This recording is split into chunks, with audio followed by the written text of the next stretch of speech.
Good morning, welcome to SouthernCrossGO. My name's Grant and today we're just going to take a walk. We're having a walk and talk about Bali and how it's changed over the years. As you can see, I'm down here by what I call the secret lake. Just check out this joint. No one really knows it's here. No one ever comes here. But it's a giant big lake. It joins up and flows into Benoa Harbour. So I come down here and walk a lot. If it's too high tide on the beaches and that, or I take Lucy for a walk every morning, I just come here. It's quiet, there's no one around, and yeah, it's a good spot. So today, I don't know, we're just going to talk about Bali and how it's changed, and for the good or the worse or whatever. Yeah. I don't know. Bali, I've been coming here since, I think first time I come here was like 1979, and it was really paradise then. It was an adventure to do anything here, like it was coconut trees and little bamboo grass roof warungs everywhere, and it was the definition of true paradise back in them days. Sort of Bali was discovered, I suppose, by the surfers. There was a famous surf movie come out in the 70s, maybe mid-70s, called Morning of the Earth. Still a good movie, and it's got great music, and that one movie just brought thousands of surfers here to Bali. I remember us as kids, at high school and that, all we wanted to do after we saw that surf movie was come and surf Uluwatu, So that's what we did. As soon as we left school, we saved up, we come here. So back in them days, it was a mission. Like, you went out to Uluwatu to go surfing, and you had to walk like, 1.5 kilometres, 2 kilometres in to even get to Uluwatu, and climb down a bit of bamboo down into, and a bit of rope down into the cave to even get out and go surfing.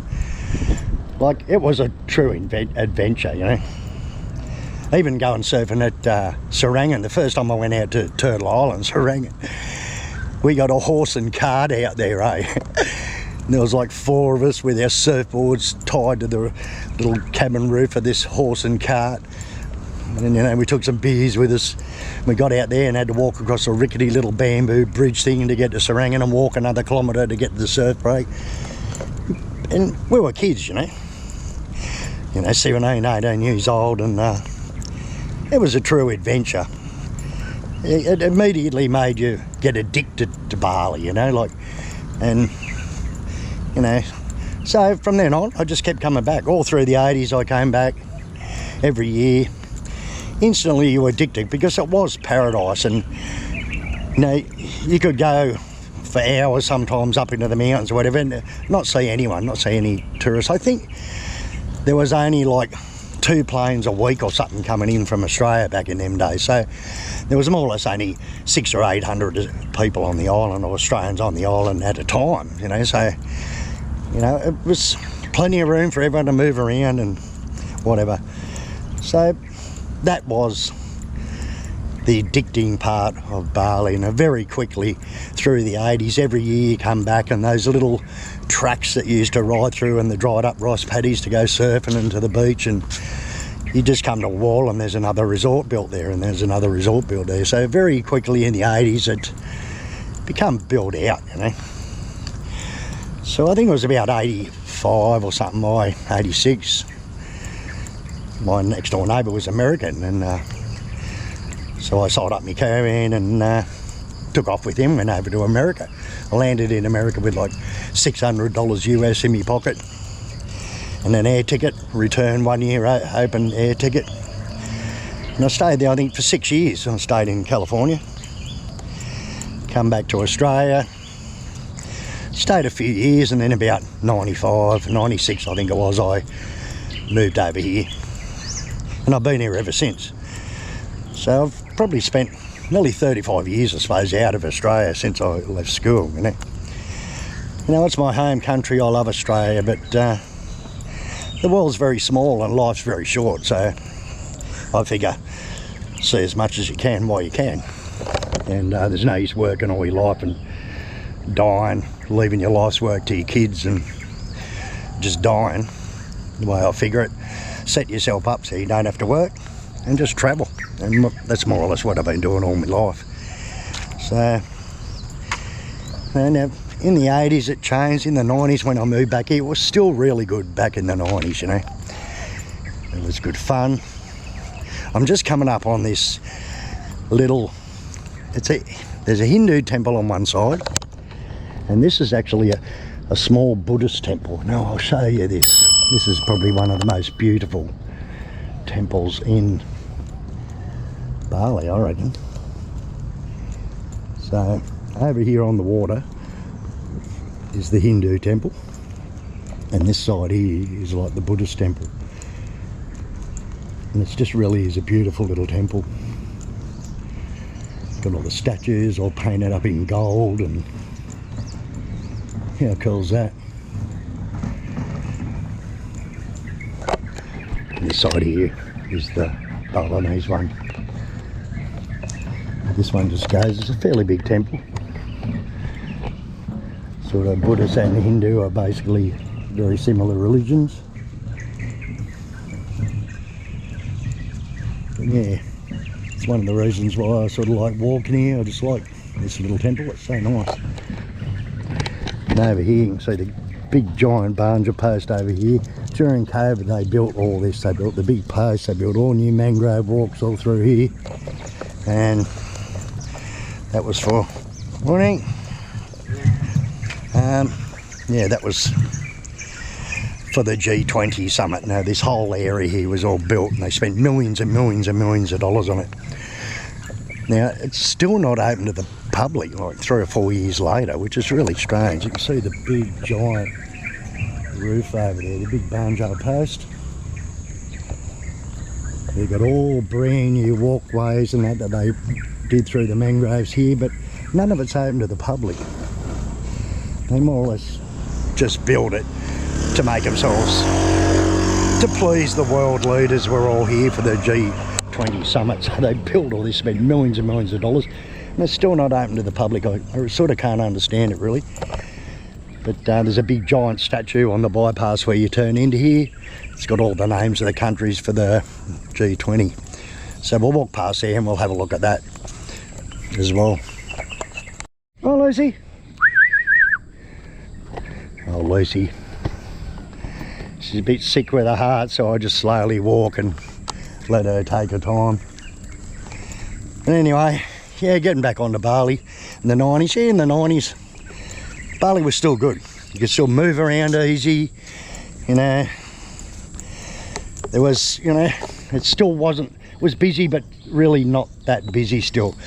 Like every expat sort of knew every expat back then. Like everyone had their own streets. There was like the Poppies Lane, Poppies 1, Poppies 2, you know, the Benasari boys, the Malasti, you know, the Padma Street, the Garlic Lane, and sort of basically nearly everyone knew everyone back in them days. So very quickly become extra commercial in the 90s and into the 2000s. I suppose after the Bali bombings and all that, which that was scary stuff. That I was there that night, and I think I was here probably 5 years before even September 11 I moved here. So I seen all that, the Bali bomb, and was here during the second Bali bombs, and it's a bad time, sad time for Bali in Indonesia. But anyway, getting back on with it. Yeah, become very commercial then in the early 2000s, and you know, foreigners are flocking in, the foreign dollars just coming in, and it's millions, you know, and that's what sort of spoilt Bali, I think, in a way. It's too much foreign owned stuff in here, you know. It's more or less what it's done is the tourism. It's just pushed the prices up on everything, where it's just made it so difficult even for the locals to survive here, because compared to other islands, Bali's like double or more the cost to buy land or even to eat, you know.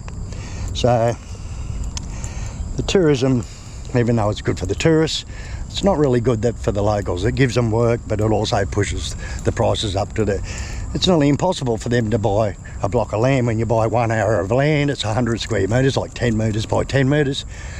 Now even in the back streets of Denpasar, it's like $50,000 for 100 square metres, like, you know. So it's pretty hard for them to actually survive here and buy land and build a house and all that. When on other islands, like for 20 grand, you can buy land and a house, you know, like up in Sulawesi and places like that, you know. So tourism sort of affected the locals a lot like that. Here's another little temple. You'll notice around Bali, if there's normally around a tree or a big tree or one of the old Moreton Bay figs or something, strangler figs, there'll always be temples. So yeah, as I was saying, the foreign dollars come in, and greedy investors and massive companies, and they've got every major hotel chain are here, like the Hilton and, you know, the Hyatt and you know, but they're all here, they're everywhere. And not only that, there's just a lot of people. Everyone loves the place. They all come in. What do they want to do? They want to come and you know, set up in Bali. They want to live the dream life. You know, they want to come and open a bar, a restaurant, or do something like that, you know. And I don't know, I don't really reckon. I've had businesses here for years. The last 25 years I've had businesses here, so I wouldn't sort of recommend it. A lot of people come along, they've had fun in the bar and partying with their mates the whole time, you know. They've been in Bali, and then all of a sudden they open a bar. Unless you get the expats in and they're going to drink there every day. Well, tourists just come once and they never come back. So, you know, you got to have a lot of backup money, and you got to make sure you get the expats drinking there or eating in your bar or restaurant, or you're just going to go broke in the first year, which is probably what about 70% of people do. So I was lucky I had the miners. I had a bar here for years and years in Legian. I had the miners flying in and out all the time, and they kept me going. Without them, I would have been broke for sure. But now, especially since this, right up until the 2000s, it's more or less a concrete jungle now. Like, I remember riding to the end of Legian Street, and you could see the jail down at Karabakan in the middle of the rice paddies. It was just sitting by itself, like 5 kilometres of rice paddies around it, you know. Now it's completely built out. The whole south bottom end of the island is completely built out, and that's progress, I suppose. But that's what the tourism dollar's done, I suppose, to the place. And in a way, it's still good to come here, but it has ruined the place in a way. But now, since the Russian war and all that, an extra 40,000 Russians have moved here. So I think there's 200,000 people now living in Bali, expats, and 200,000. And like, I meet people all the time that say, I've been here for 10 years and 15 years, and like, I've never even seen them before. So yeah, it's becoming like that. Now, Canggu is the main area now. Kuta used to be the main area, of course, the tourism area where everyone went. And now all the young kids and everyone, they're in Canggu. You know, it's just the roads can't handle the traffic. It's a nightmare. It's good. If I was young, I'd be up there too. But you know, the Australians are all mainly around. Still in Legian, still in Kuta, Seminyak, a lot out in Sanua. I suppose if I wasn't going to live where I live in South Denpasar, I'd be living in Sanua, I suppose. It's a bit more quiet, not so hectic. But yeah, I don't know, it's sort of paradise lost, really, when you look at it in the end. You know, I'm here and I'm set up here and I'm a permanent resident. I don't have to do visa. I've got a lifetime visa. And I'm set up here. Otherwise, I'd probably be living in Vietnam, I'd say. For sure. Thailand or Vietnam or somewhere. So I'll just coming up on that now onto the bypass, and I'll show you the big statue that they've built here for the G20 summit. And this is it here. So if you're interested to coming down here, down at the lake and have a look, you can drive into the other side of it. So this road here is the bypass that goes to Sanua, and we're probably only a kilometre out from Kuta here. So this is the big main statue. It's got all the names of all the countries written around it for the G20, Brazil, Canada, China. And they built this for the G20 display, and motorbike, noisy motorbikes. And yeah, they've built this for the G20. So if you want to come down here and have a look, you know, it's on the bypass. Just look for the statue. It's only about 1 kilometre out from Kuta, and check it out. The other side's probably better to go. Now down here where I parked my motorbike, they've built a massive big car park. It's all brand new roads. Look at it, it's beautiful in here. But no one comes in here. They've got even got all the car park blocked off. I just can't really understand it. Why? But they have. Yeah. So anyway, I don't know, just dribbling on, talking about Bali and sort of reminiscing a bit about the good times and what it is now. And yeah, it's still a good place to come, it's still a good place to live. I suppose if you're thinking of coming and retiring in Bali or living in Bali, just stay that little bit out from the tourist areas. You'll find everything's like half the cost, and if you want, you can just zip into town and out to the beaches whenever you want. You don't have to live right in town with the madness, and too many people come here with their superannuation and they're just broken back in Australia in 5 years because they've been sitting in the bars all day and spending 50 grand a year on women and bars and in the bar and that. So yeah, so this is the big car park that they've built. It's massive. It goes up there for about 200 metres. Let's have a look through here. They built all beautiful gardens through here. They're letting it all go in here. Look, it's not maintained much anymore. There used to be signs on every little tree around here saying what plant they were, plants from all over Indonesia. But this car park is absolutely massive. These are all huge spots here, big enough to take buses.